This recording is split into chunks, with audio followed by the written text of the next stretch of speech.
So good afternoon to everybody who's joining me now for this seminar on managing stress and building resilience. My name is Dr. Andres Fonseca. I am a consultant psychiatrist by background, and I am also the founder and CEO at Thrive. I'm also an honorary lecturer at the Division of Psychiatry at UCL. And yeah, I'm talking to everybody today, this afternoon, about managing stress and building resilience, about understanding it better. But also the angle is, I mean, I'm a manager.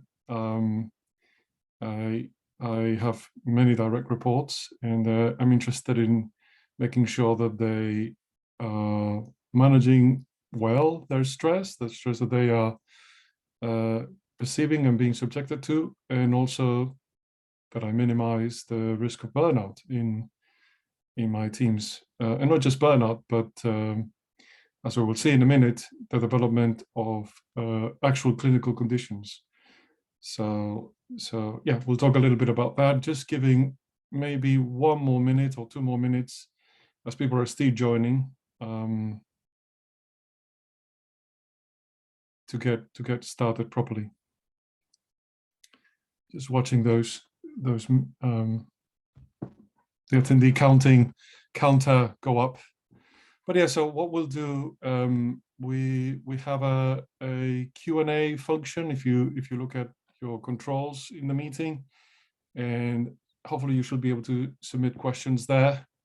The chat is harder because you might be very busy and they might not be able to see those questions. So the Q&A function is the one that if you have a question at any point, as we're talking or as I'm talking about things, if a question pops into your head, just go ahead and use the Q&A box.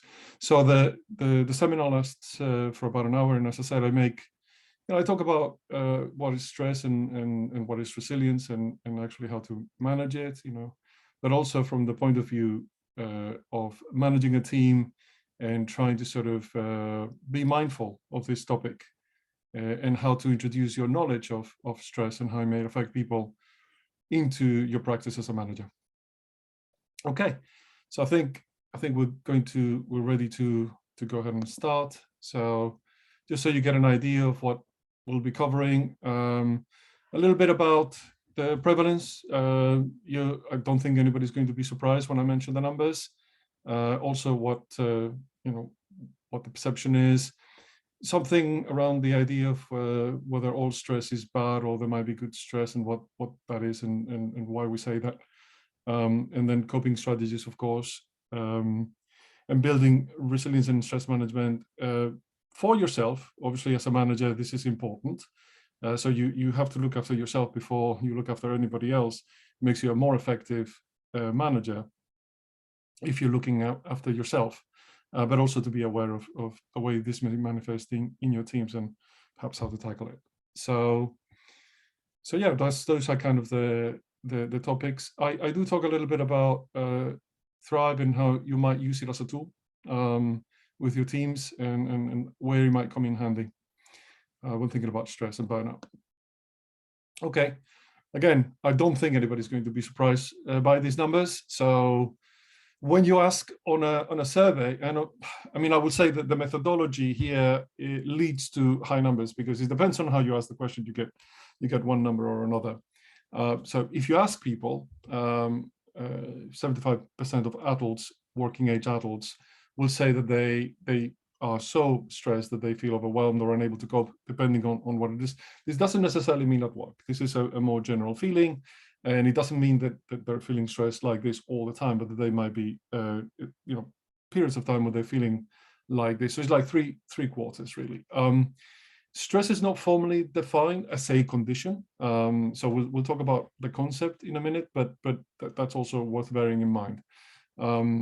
So the next one is perhaps more interesting. So it's prompting people to do something that perhaps is unhealthy or that is actually it undermines your health already. So So they feel that this level of stress is prompting them to take some kind of behavior that may be counterproductive, and maybe leading to, for example, obesity. So, which is something that will then have more important health ramifications. You look at the next number down. About a third are doing things that are doing something that is clearly harmful. That is already creating a problem for them.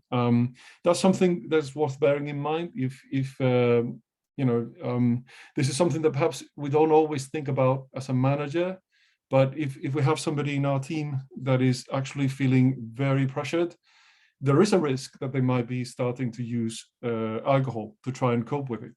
So again, is maybe something that you don't immediately think of, but that might be a strategy that they're trying to manage or to be able to cope. It's obviously not helpful, but it's something that happens. And increased start smoking, again, is another one, obviously has harmful effects. But yeah, it's worth bearing in mind. So the last one, it says, in this survey, 51% of adults who feel stress, so it's out of the 74 of you, if you have that, report feeling depressed, and 61% report feeling anxious, right? So does that mean that they have depression or anxiety? Not necessarily. So depression or anxiety are actually tightly defined. They are clinical conditions, and it doesn't mean that at all. However, we do know that feeling stress, having this situation, does increase your risk of actually developing anxiety and depression. So when you ask in a survey, you're feeling depressed or anxious, they may have some features of depression or anxiety, but they don't necessarily have depression or anxiety. It might be significant. It might be affecting their performance, though, which is probably something that you're interested in as a manager. So quite significant consequences of this. I've got a poll for you. I think what you need to do is, if you go to slido.com and you use that code, you'll be able to answer the question. I'm hoping it's going to work. So, yep, there you go. So somebody found their way to it. Thank you very much. But yeah, so it's just a very simple question. It's just to get you thinking about whether whether, I mean, I think from the audience, there's a lot of you already that are thinking, some people are not sure. Some people think that it's always bad. And the majority of you feel that stress as a concept, as a thing, is not necessarily always bad. I think that, I suppose, the people that are saying yes, it may be because of the definition of stress that they have in their heads, and that basically, if you say stress is a situation which is causing some harm, if that is the definition that you have, it's an emotional state which is already leading to or causing some harm, that will make you think, yes, in that case, if you marry those two up, then yes, you basically, under that prism, it will always be bad. However, I think the majority of you, I would agree with the majority of you that think that stress isn't always bad. For the more general definition of stress as a state of increased arousal, is not always bad, and it's got its uses and is there for a reason. So let's take a look at that. So I don't know if you've ever come across this concept, the concept of the Yerkes-Dodson curve. So these are two psychologists that came up with this concept and did some experiments and tried to sort of get to the bottom of this. And the curve is showing you that there is an optimal level of stress, basically. So too little stress, for example, in a work environment, might be a bad thing. So what is an example of that? So is let's say work that is not challenging, that is boring, that is repetitive, that is monotonous, that doesn't stimulate you intellectually, that poses you have nothing to figure out. There's no uncertainty. It's always the same monotonous task. That is likely to lead to disengagement and likely to lead you to pay little attention to what you're doing, and it actually might have some negative consequences. It's not challenging enough. It's not sort of engaging you, and your performance may well go down. So if you look at the left side of that curve, so the performance if you're little stimulated, may well go down because of that, because it's just not properly engaged. And that's, so, the vertical axis is performance, you might think, and the horizontal axis is level of stress. So we have no stress, or very, low performance, more stress, higher, higher performance. And then there comes a time when that drops off, and then the level of demand, the level of challenge exceeds your capabilities, exceeds your ability to cope with it, or to manage it, or to respond to those challenges. So it exceeds that coping level, and your performance drops as a consequence. Now, it's a very smooth curve that I've got on the slide. Normally, what happens is that it's like shallower on this side, on the left side. So the performance increases gradually as challenge or stress increases, and then when you reach that peak of I can't cope anymore, then performance drops not as smoothly as that, but can drop very sharply. So that's something else to bear in mind. I'm going to take a look at the chat, because there's a couple of messages there just in case. Yeah, exactly. So just a couple of comments there. Yeah, and somebody saying, I think stress is always bad for somebody who's already stressed, which I would, definitely, I would agree with that. Okay. So yeah, so I hope that makes sense. So is that more challenging, it increases your level of stress, but also increases your level of engagement. Your performance increases. If you reach a peak level, it's not as smooth as that. You can drop very sharply. So that's the thing. When you are, as a manager, when you're thinking about how am I stimulating my colleagues to perform at their best level, think about whether the job can be more varied, can utilize all their skills, can fully engage them, so that you can see that increased level of challenge. Or maybe there's other activities that they can do. So some of their time can be devoted to other activities that are also useful for the company, for the activity that you're doing, but that challenge them a little bit more, just to keep that level of engagement. Or other activities, not necessarily what the company does, but would engage this person. Maybe learning, to go to a different position, just having that extra learning activity might engage them more and might help keep that level of challenge, level of stress optimal. And of course, you have to be very mindful of not exceeding it, and that's kind of what tends to happen. If you're not careful, you rapidly exceed it, and that performance really drops. That's something to sort of think about. I've got another question for you to think about, which is this one. Is there a situation that is always stressful for everyone?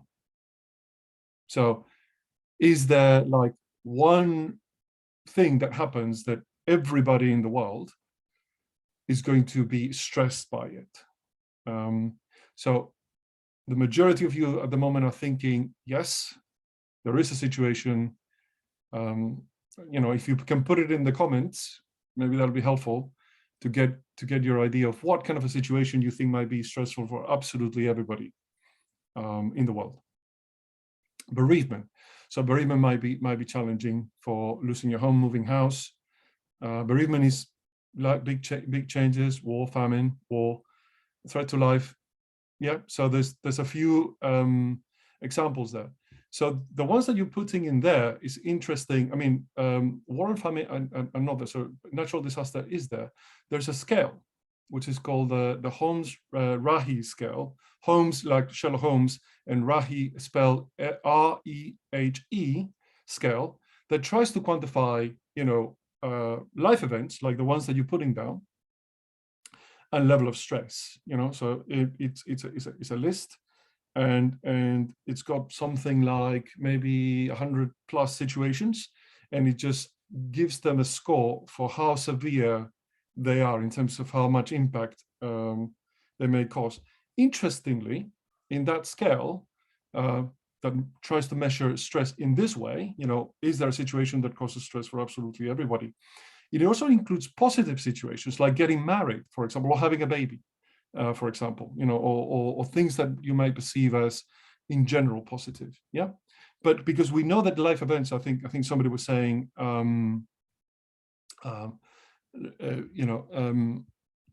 somebody was saying, like big life changes. There you go. So any of those situations, even though it might be positive, getting married, it is a big life change. And because of that, a lot of people may feel stressed as a result of that.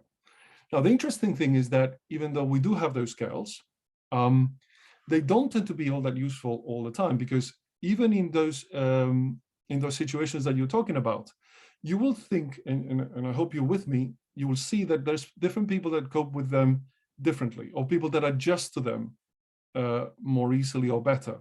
I mean, I suppose that there's some extreme ones that is very hard to find an individual that is resilient enough, or that actually thrives in an environment that is so challenging for the majority of us. But there are such individuals. You may say war. Even in war, there are some individuals, they're rare, few and far between, that actually, if you look at the level of stress in that environment, is not as high as you might imagine. And sometimes those individuals, again, they're very rare, few and far between. You take them into civilian life, and they find that stressful. So that's worth bearing in mind. So some people are saying, it depends on previous history, depends on coping mechanisms, depends on previous experience, for sure. So I think those are good things that we're seeing in the chat there, good comments about this. But yeah, so the answer is, I mean, the key is in the question. When anybody asks you a question where he says always for everybody, the answer tends to be no, because there are, like, 7, I think it's 9 billion people now in the world, and we're all, you can see people, you can encounter people that are 1 in a billion, that are very different from the rest of us, and their experience might be very different, and the things that the majority of us find very stressful, they don't. That's why that scale that I was talking about, the Holmes-Rahe scale, is less useful than you might think, and the way we measure stress is actually a bit different. So what makes a situation stressful is my other question. This is like an open, so just again, I suppose we were putting it on the chat, but let's see if you can get to that. It's a simple, there may be 1, 2 word. Okay, I'll have the answers from the chat as well. So COVID, the unknown, lack of control, time, lack of control, lack of individual perception. Yeah, okay, there you go. So that's one that I was looking for. Not understanding priorities or not being able to assign them well.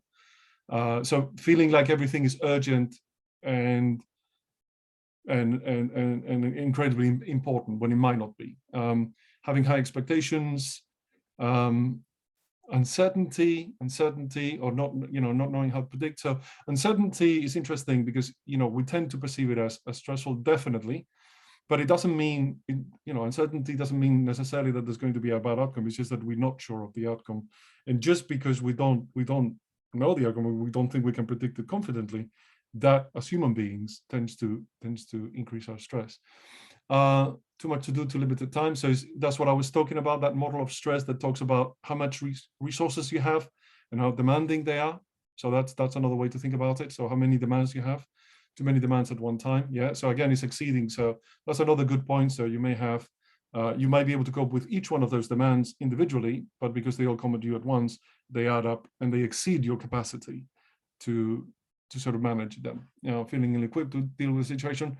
That's an interesting one as well. Ill-equipped, meaning that you may not have the experience to deal with it. But if you have the experience to deal with it, maybe your stress would be lower. So your own experience, life situation, ability to cope. There's all of these are things that influence how you're able to cope and what makes a situation stressful for you. And you can see that there's different people that would react to the same situation in different ways. So I don't know. Some people might find speaking in public as extremely stress-inducing, and some people might actually quite enjoy it. So that's an example of given your makeup, who you are, your experience, maybe because you're a very experienced public speaker, you don't experience that stress. But maybe if you're a novice, so again, your level of experience might change whether that situation is stressful to you or not. The point is, and I think we made it with your answers, thank you very much, that stress is actually, and the way we measure stress tends to be not relying on something like that scale that I mentioned. Is useful, but is less useful than it seems. The best is to actually go to the individual and ascertain what are they perceiving as stressful for them. Yeah, that's kind of the point that I'm trying to make. And this question that I've got on the screen right now is one of the questions that you get in a validated tool that is used clinically to measure stress. Is the perceived stress scale. Much more useful than the Holmes-Rahe scale, which is based around those situations. And again, you might think those situations, there's only 100 or so of them. If you transport it into, other countries and other cultures, the list may vary significantly. However, this one is valid across the board. So this kind of a question is valid across the board. It just gives you a good measure for the level of stress that the person is having, because the stress that they have is the stress that they perceive to have. It's kind of one and the same thing. Yeah.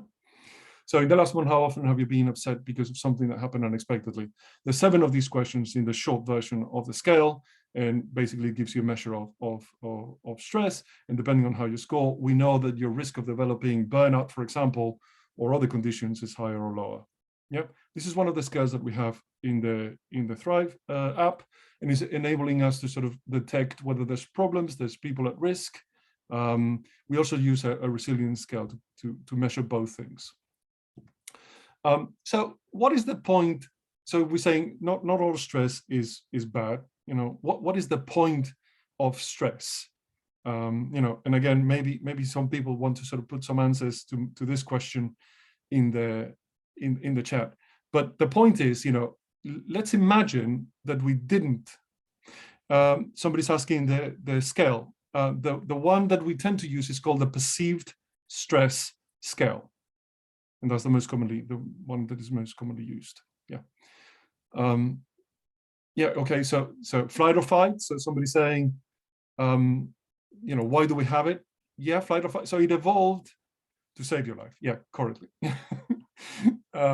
So that's the point. So the stress response is something that we're endowed with in order to muster all of our resources at a time when we are under threat.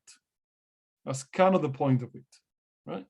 So it does 2 things. It makes you, because it's so distressful, it's an important motivator to take action to protect yourself, is what it's saying, or what it originally evolved to do. Yeah. So what does the stress response involve? Flight or fight, we're saying. There's one other response, which is freeze. So some people, in the face of overpowering stress, the response might be to freeze and not be able to act. And that might also have advantages. So imagine that you're facing a predator. If you freeze, you might be able to avoid detection. And in that case, that might save your life. And that's why we have that as one of the possible responses, depending on the situation. So is fight. So, if there's a threat, you could, depending on what it is, you can try and fight it. And, the stress response is going to increase your heart rate, is going to release a series of hormones that is going to, increase your performance, your intellectual performance, interestingly, and also your physical performance for a short period of time, because obviously it's very taxing on the body. That's why it's not active all the time. It's only when it's really, really needed as an emergency, because it's very taxing of your resources. Perfectly appropriate thing to do when you're under threat. If you're facing a predator, or a bus is about to sort of come on and you notice the bus and you get out of the way. So that's a flight response, very rapid. You don't even notice. You get scared. The next thing you know, you're taking a step back, and then you realize, I still took a step back because there was a bus coming that I kind of perceived at the edge of my vision, and my body just acted to protect me. So that's an appropriate instance where the stress response is actually doing what is being designed to do, right? Which is, there's a big bus, it's going to run me over, I'm going to take a step back. Or there's a rickety bridge, and I'm going to pay attention here. If I have to cross it, then I'm going to really concentrate on doing this well, right? And not stepping in the wrong place, for example. So the stress response is helping me focus my attention on the threat and helping me navigate it effectively. That's what it's doing, yeah? So absolutely. So those 3 responses: increase heart rate, increase pulmonary respiratory rate, stronger, faster, better concentration, able to deal with the threat. Now, the problem is if that's switched on forever, it's very taxing on the body, and that's why it has those repercussions on health, right? So short-term, perfectly reasonable, good thing to have. Long-term activation of the stress response is like having your car, on idle or with a clutch pressed, and you're accelerating all the time. You're going to burn that engine down because you're just accelerating like crazy, and you're not going anywhere, right? So accelerating when you're trying to get out of a dangerous situation, perfectly reasonable thing to do. Accelerating when when your car is parked in your driveway, you're going to wreck your engine. That's kind of the I suppose metaphor. What is the thing with this fight or flight response? That in the modern world we perceive threats that are not of the same nature of the threats that we had when this response evolved. So the threats then were going to run out of food, there's a height here that I need to navigate, there's a predator. Those are the kinds of things that the stress response is designed to help us deal with. Where does it get triggered now? I've got a deadline. I'm going to speak in public. I've got a letter from the bank telling me that I owe some money. That is perceived as a threat. What does the body do? It deals with it with this response. Now, the three strategies that the body has evolved to produce when it's confronted by something like this, like a threat, are really not useful, unfortunately, in the face of these threats. Like if you get a letter from the bank, running is not going to help, hiding is not going to help, and freezing is not going to help, ignoring it is not going to help. None of those things are going to help. What happens? The threat continues to be there, and the stress response is not released because you haven't overcome the danger. So normally what happens, the boss is coming, you step back, no longer threat, you calm down. Perfect.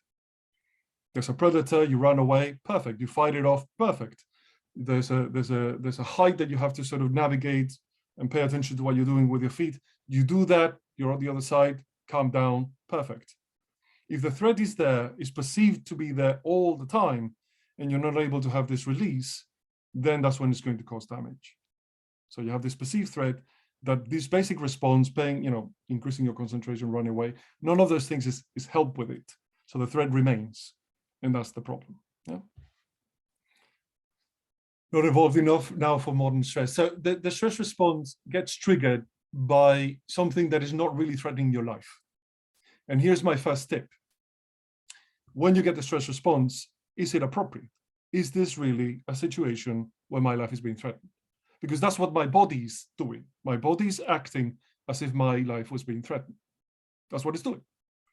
So it's perceiving this threat as life-threatening. Is it really? Is one of the questions that you may want to ask yourself if you feel this response.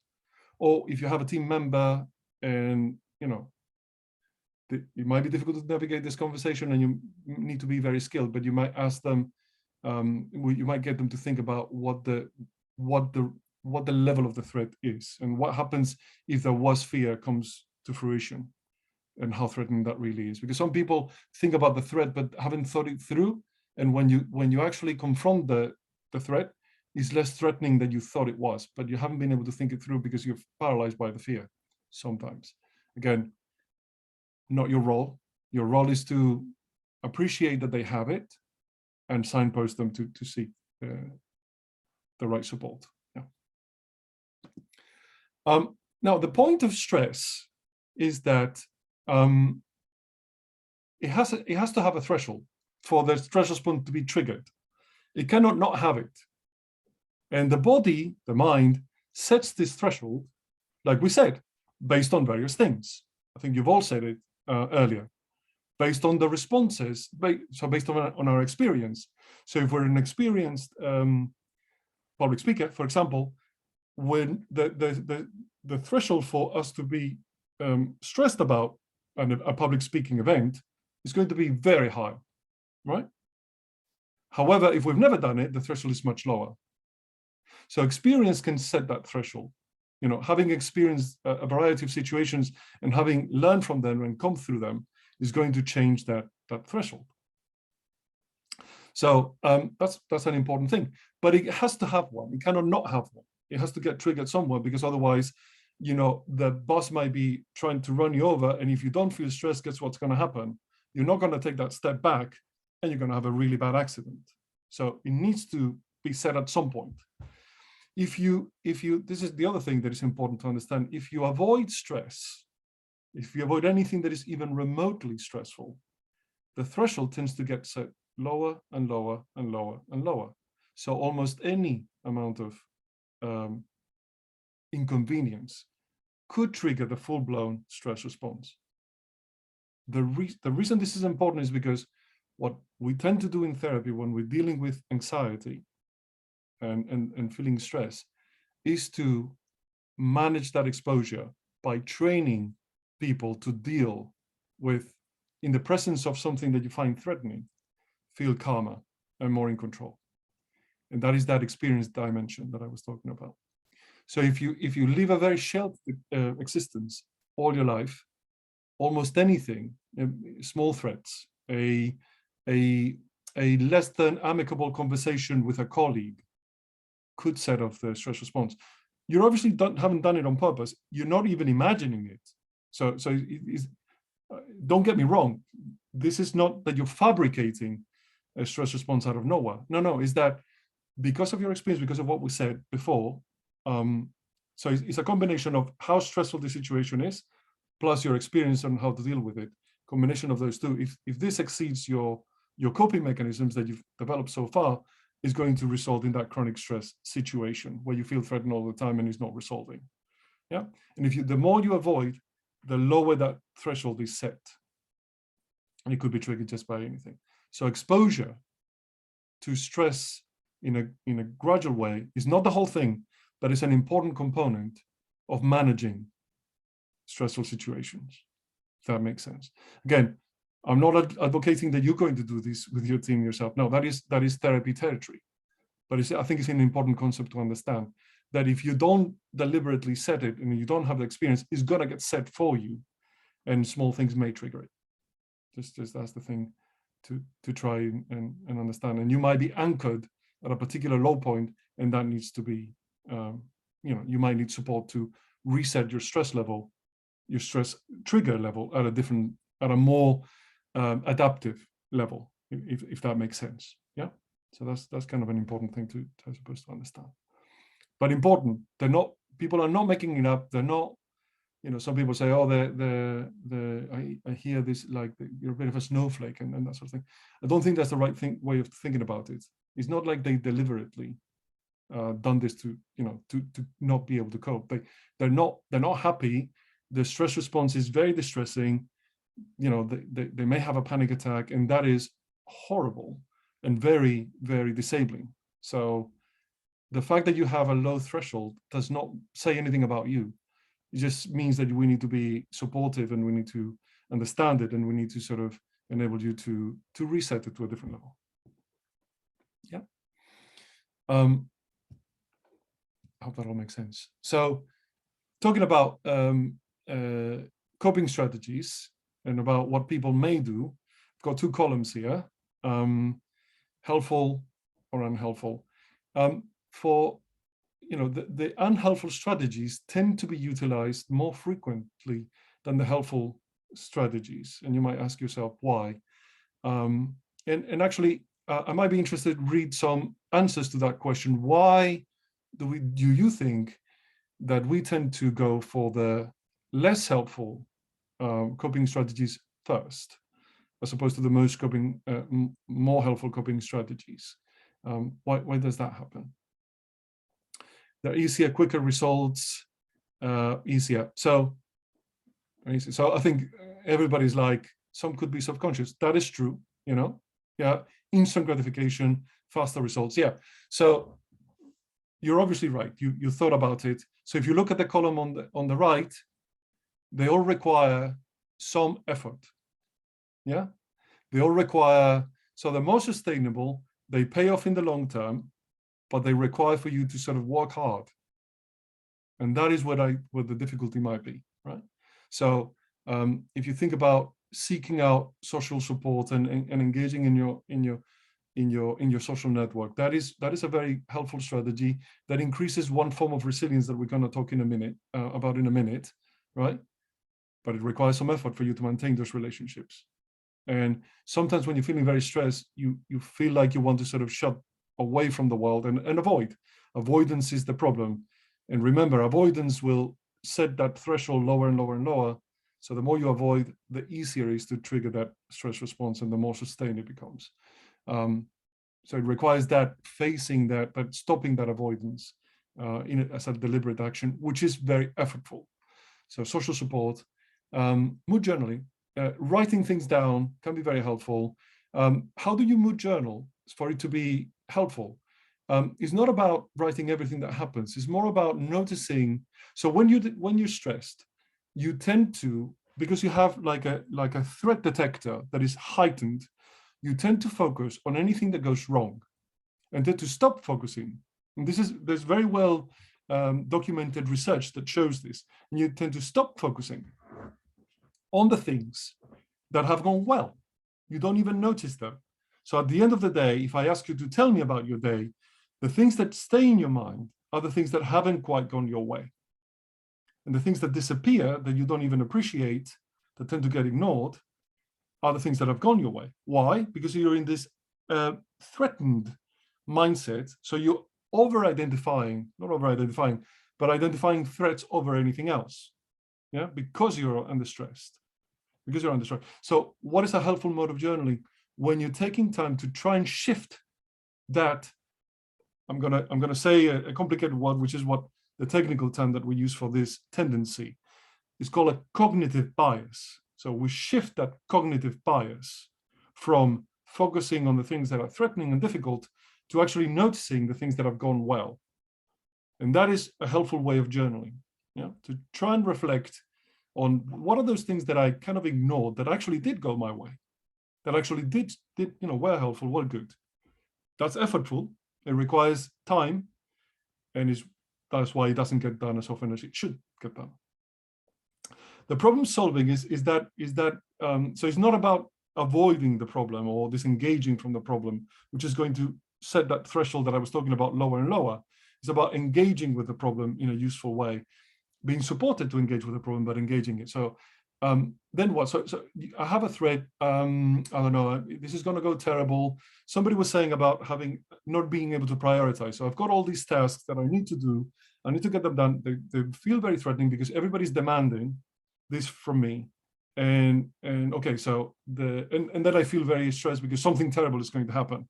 So it's like a bit of a formless fear that is put around that.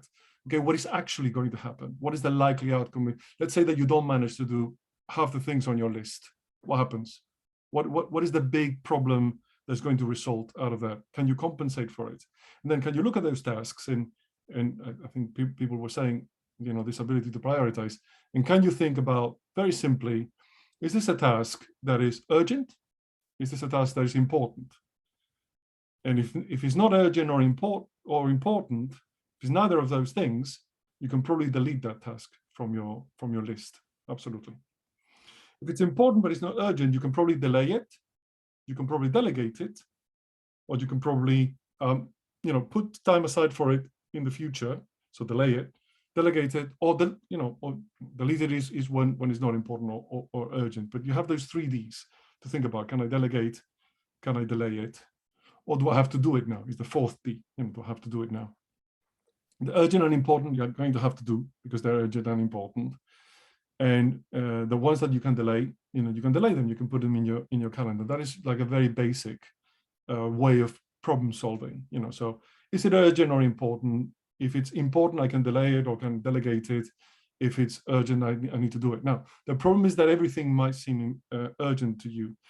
And again, how much time do I have to do anything? So that's the length of my list. I cannot have any more than my resources. Anything that doesn't fit there, it has to get postponed. So just think about what it is possible to do within that chunk of time. This might be something that might be useful as a technique, it's a basic technique with your teams. Yeah. So to sort of think about, okay, what is urgent, what is important, what can we do, what do we have to do, what do we have to delegate, what can we delay, yeah, or what can we distribute among the team, yeah, and help people understand that there are things that they can delete. So there are tasks, there are always tasks, but are they, how necessary are they, and can you help them think through them so they don't feel overwhelmed by a very long list of tasks? Yeah. Also, it might turn out that they do have a very long list of urgent and important things, and that might be about, is there enough resources to do this in my team, and do I need to sort of go elsewhere to get more resources, because I have the evidence now that I do require more resources here. The others obviously are there, so they all require work, exercise, sleep hygiene. Sleep hygiene, the most important thing about it is the routine around it, and maintaining that routine requires discipline, and that's why it doesn't get used. Relaxation, mindfulness, and CBT. Let me say something about the unhelpful ones very quickly. So all of the ones like drinking alcohol and smoking more, they may subjectively give like short-term relief. Long-term, they actually increase your level of stress. I don't need to tell you this, but they do. They seem to help, but they really don't. Eating more or eating less, depending on how less you eat, that can lead to malnourishment, and that can be a really real problem. Eating more can lead to obesity and other health problems, and obviously increase or decrease your resilience in general.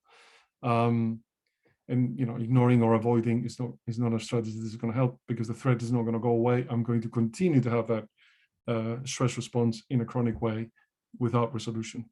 Now, the thing that I would say about exercise is, if you think about the way the stress response has evolved, usually the answer to a stress crisis, to a threat, is exercise, if you think about it. So if you've got that flight or fight basic response, basic strategy, both of them include quite a lot of physical exercise. If you think about it, the freeze one less so, but it might be freeze, followed by flight, for example, when there's an opportunity. But there's a state of hypervigilance that occurs in that state. But most of them resolve after a strenuous exercise. So if you're feeling stress and you couple it with exercise, it makes sense that the exercise in itself will repair and prevent some of the damage that stress is causing, because you're prepared, you're revving everything up to do some massive expenditure of resources, and then you're not spending them. The exercise helps resolve that in a useful way. That's why exercise is particularly useful with stress. So next concept is resilience. So resilience is, we've seen that not every stressful situation is stressful for everybody. So it means that people have different levels of resilience.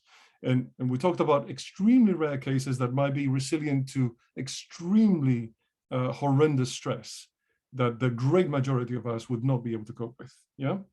So there's like, it tends to be thought of as three aspects. There's three domains for resilience. There are not necessarily, they're not the same. They might be related, and we'll talk about how. All right, and what it is. Now, I'll start with the least interesting one, which is the biological one. So we do know that some people, because of the way they are made up, they seem to be more able to cope with stressful situations. Not every stressful situation, but particular stressful situations. Some people may be very risk averse and struggle when there's a situation where the stress, and some people may be excited and welcome a bit of a thrill. And that is the difference that may be purely biological. Now, the worry here is that some people may take that away and say, I am just made up this way. There's nothing I can do about it. There's an element that comes from nature, but a lot of it is nurture. And that's why we have two other boxes there, the psychological and the social. So yes, you might have a good capacity to cope with stress just naturally, fair enough. It doesn't mean that you're going to cope with everything, and it may make sense to also increase your other forms of resilience. The opposite may also be true. You may, because of the way you're made up, you may be naturally less resilient to manage stress. Some people are taller, some people are shorter, some people have blue eyes, some people, so there's some kind of variation there. Yeah, fair enough. That doesn't mean that you're not able to build it to a high degree using these other methods of building resilience. Actually, in your case, it's particularly important that you do so. Yep. And you can be very successful in doing so. So what is psychological resilience? So it's made up of a few different things. One of the things that has already been stated, you may, with experience of a particular situation, gain resilience to that particular form of stress. The example that I keep going back to, a lot of people, the majority of people, struggle with public speaking. I struggled with public speaking when I was in med school. There was an oral exam, and I couldn't pass the exam for the life of me, because I would sort of draw a blank, and I would freeze, actually, in the face of that. Not the most helpful stress response, right? It's only through a lot of practice and a lot of exposure to speaking in public that I managed to overcome that. And now I can speak to large audiences, and it's something that I enjoy. So it changed from something that was incredibly challenging for me, naturally challenging for me, to something that I now enjoy doing. And one of the things that I like doing the most is teaching. So that's an example of how that resilience can be built. Just by exposure and by practice, you can get resilient versus a specific form of stress. It requires a lot of effort. It's very painful. When you struggle about a situation like, for example, public speaking, it may be very difficult for you to force yourself to go through that, because it's very frightening, right? But it actually pays off in the long run. And there's ways to do that. There's ways in which you can help yourself to be more successful when you're trying to do something like this. Therapy can help, and the therapies that we have in Thrive, will be focused on this, if that is the problem that you present with, or if you have somebody in your team and you want to ask a question or refer them, that can be done as well. So the other form of psychological stress is learning those techniques that I'm talking about, and learning how to understand stress and how to manage it. Those basic things that I've already mentioned, knowing that there's a threshold, knowing how to reset it. What are the techniques that I can use? How do I relax? What are the helpful things that I can learn, the skills that I can acquire that make me more resilient? That's kind of it. The social is an interesting one. I bring it up last because it's not what you think. There's a very direct one that you might be thinking. So is my network. People at work are a very good source of support, and people spend a long time at work, and having those people around them really does help. Okay, your family, friends, all of that, having them and having regular contact with them, we know reduces your risk of having chronic stress. We know that. That's great. Now, the other thing that exists that is social resilience is having a network, something around you that is going to protect you if something goes wrong.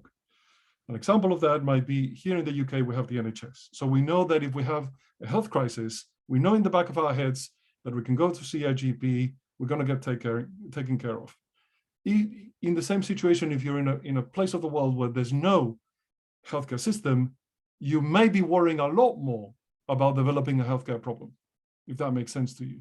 You see what I mean? So you have an added stress there by not having that social network, that social protection.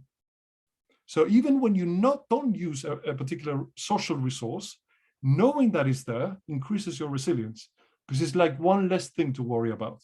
One of you was saying, having a lot of things thrown at me at the same time. Well, this is one less thing thrown at you at the same time. Also, knowing who to go to if you have a crisis makes you face those challenging situations, with more comfort. Even if everything goes wrong, I can go to my brother, I can go to my sister, I can go to my parents. Somebody will have my back. That in the back of your head makes you more resilient, even if you never talk to them about it, even if you never need them, if that makes sense. Yeah. So yeah, confidence and self-esteem, absolutely. That is an aspect of psychological resilience, and you can change your confidence and you can change your self-esteem by, by learning the techniques of how to do that. So I think, what can we do? What can you encourage your team to do? Exercise, diet, and social support. Stay healthy, engage with others, important. Relaxation, try and make it part of your routine. It will increase your resilience. For example, around bedtime, sleeping better will increase your resilience as well. Learn those techniques. We have them in the app. They're valuable. You can practice some of are very easy, very immediate. You can practice them. Once you learn them, you can practice them anytime, in any moment. Some of them require you to engage for longer and actually do learn it and do like a course, like for example, applied relaxation. But it's, if you can muster the motivation to do it, or you can encourage somebody in your team to muster the motivation to do it, it is a valuable technique that you'll have all your life, and that will increase your resilience. What else is there? CBT. CBT is usually used when there is a problem.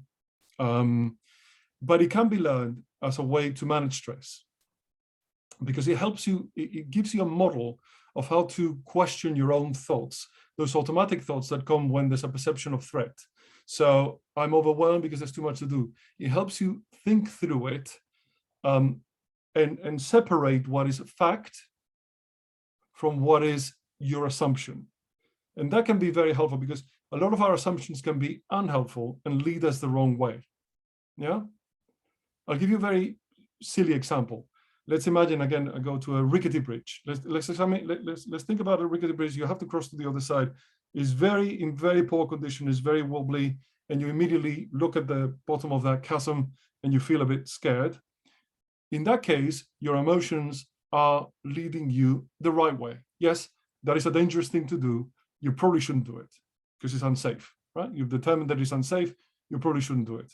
Same situation, but now you have a bulletproof glass bridge built out of bulletproof glass, the most solid bridge you can ever imagine. The only problem is that you can see the bottom. You still feel very scared, but your fear is not justified. So CBT, it stops you helps you to stop and think, is this a rickety bridge situation in which I have to pay attention to what my emotions are saying, or is this a bulletproof glass bridge situation in which I can very safely cross that, even though my emotions are telling me that it's unsafe? You see what I mean? So those emotions are there for a reason. They're useful. They're sending you a message. You have to decide whether it's a useful message or not, and how to muster, how to navigate that. Yeah, that's a very silly example, just a very quick explanation of how it might work. Mindfulness is about controlling attention. Whatever captures your attention dominates your world. So if your attention is captured by worrying thoughts about what's going to happen tomorrow at work, you're going to worry, you're going to imagine the worst case scenario. You may not even notice that your attention has been captured by that. Maybe there's a very nice day out and you're going for a nice walk, the sun is shining, and you're not paying attention to any of those nice things. You're just consumed by this anticipation of the future. Your attention is being captured. What mindfulness does is it trains you to notice when your attention is being captured by something like that against your will, and helps you disengage from it and think about what the contents of your attention are, whether they're justified to be there or not. Yeah, whether it's actually useful for them to be there or not, because you don't even know what's going to happen. So how useful is it to engage in that? Just trains you to stop that automatic fear-induced way of stress-induced way of thinking about a situation, and helps you sort of avoid that automatic capture of your attention by something that is perceived as threatening. And learning relaxation techniques is just, it's just a good idea. For managers, reasonable adjustments. This is an area that people worry about. What should I do about reasonable adjustments? You have to try and understand, try and do active listening and understand what the situation with your employee is. What is the level of stress that they're facing? Is it just examine the level of demand? Do we need more resources? That's a valid question to ask, or don't we? And what reasonable adjustments means is that depending on the role, it might be possible to do those reasonable adjustments. but you still have to fulfill that role. That's also important, if that makes sense. And because of your own makeup, you might not be able to fulfill a particular role. Just give you, let's imagine, let me give you a very clear cut. I'm going to get myself in trouble, but let me give you like a very clear cut case that has nothing to do with stress. So yeah, I don't think it's possible, and I could be wrong about this, but I don't think it's possible to be a firefighter if you are in a wheelchair. Yeah. So there's no reasonable adjustment that one can make in that scenario. So you have to sort of think about what is the role, what is a reasonable adjustment that we can make while still preserving the nature of the role. That's the kind of question that you need to think about. Obviously, take advice from HR and, think about occupational health and those resources that you have around you to make these decisions. But there might be many things that can be done. Look at those resources and look at signposting individuals that you might feel are struggling. And it might be because the stress, as somebody was saying before, is not just stress at work. So stress in other areas of one's life, if you have elderly parents that you have to care for, actually as a manager, you need to try and understand these things, because those outside stressors are adding to the total of stressors. And whereas they might be perfectly able, your team member may be perfectly able to cope with the demands of the work normally, you might need to sort of think about, they might not be able to cope now, and you might need to do some reasonable adjustments because they're caring for an elderly parent and they cannot find a care home for the elderly parent or some situation like that. So I think you need to sort of think widely about stress in this individual's life. And stress does not only come from work, it comes from all aspects of life. And you need to try and take that into account when you're thinking about reasonable adjustments. It might be a temporary reasonable adjustment to just help them adjust to a particular situation. Yeah. Last thing for me to tell you is antifragility as a concept. So a lot of people can have the concept of resilience as toughness. Toughness meaning I can cope with anything. You throw anything at me, I've always been able to cope, and it's fantastic, and I can deal with it. That may be a concept of it's actually the most frequent concept of resilience is that. The problem with that is the minute life throws at you something that exceeds your ability to cope, that belief that you have in yourself is automatically destroyed. You believe that you're a person that will always cope with everything. Something happens, you're not able to cope with it. Then what happens to that initial concept that you had of yourself as being this invincible person? A better way to conceptualize resilience is the concept of antifragility. Antifragility means that you know that there's going to be challenges and you may or may not be able to cope. If you don't cope, the experience in itself is valuable because, as we said at the beginning, one of the important factors of being able to cope and how you set your threshold, your stress threshold, is through going through difficult, challenging situations. You've gone through a difficult, challenging situation. That means that the next time a kind of situation similar to this one happens, you're going to be better prepared. So the challenging situation, even if you weren't able to cope in the moment, you were able to cope eventually, obviously. But even though it was very difficult in the moment and very challenging, that's going to lead you to greater resilience in the future, because now you have that experience, because now your threshold is in a different place. Yeah, and you have more perceived resources at your disposal. So think about that. Think about that concept of toughness versus antifragility, and how you may sort of think about that in your teams as well. So we're done. I hope that was useful. Just a quick recap for you. Remember that not all stress is bad stress. You need to engage people. You need to challenge them to keep them like at the optimal level of arousal and not exceed it. Think about the resources that they have and the challenges that they may have. Is there a good balance? If not, maybe you do need more resources. If there is, what are reasonable adjustments that you can do? Are they temporary? Are they longer term that you need to sort of think about and enlist HR and enlist occupational health if necessary? Think about stress perception. Absolute situations versus perception. Perception is a better way of thinking about it. Individual thresholds, if you don't set them, they will be set for you. Avoidance doesn't help with them. healthy versus unhealthy coping strategies and why the healthy ones are difficult. Like you answered that question yourselves. The aspects of resilience, learning those techniques, investing time when you're feeling well to learn those techniques, and the resources that are there for you to sort of use in the Thrive app. We have all of those put together. And also we have a therapy team that will be delighted to talk to you by yourself, about your teams. Remember to take care of yourself and to enable you to take better care of your teams. Thank you very much.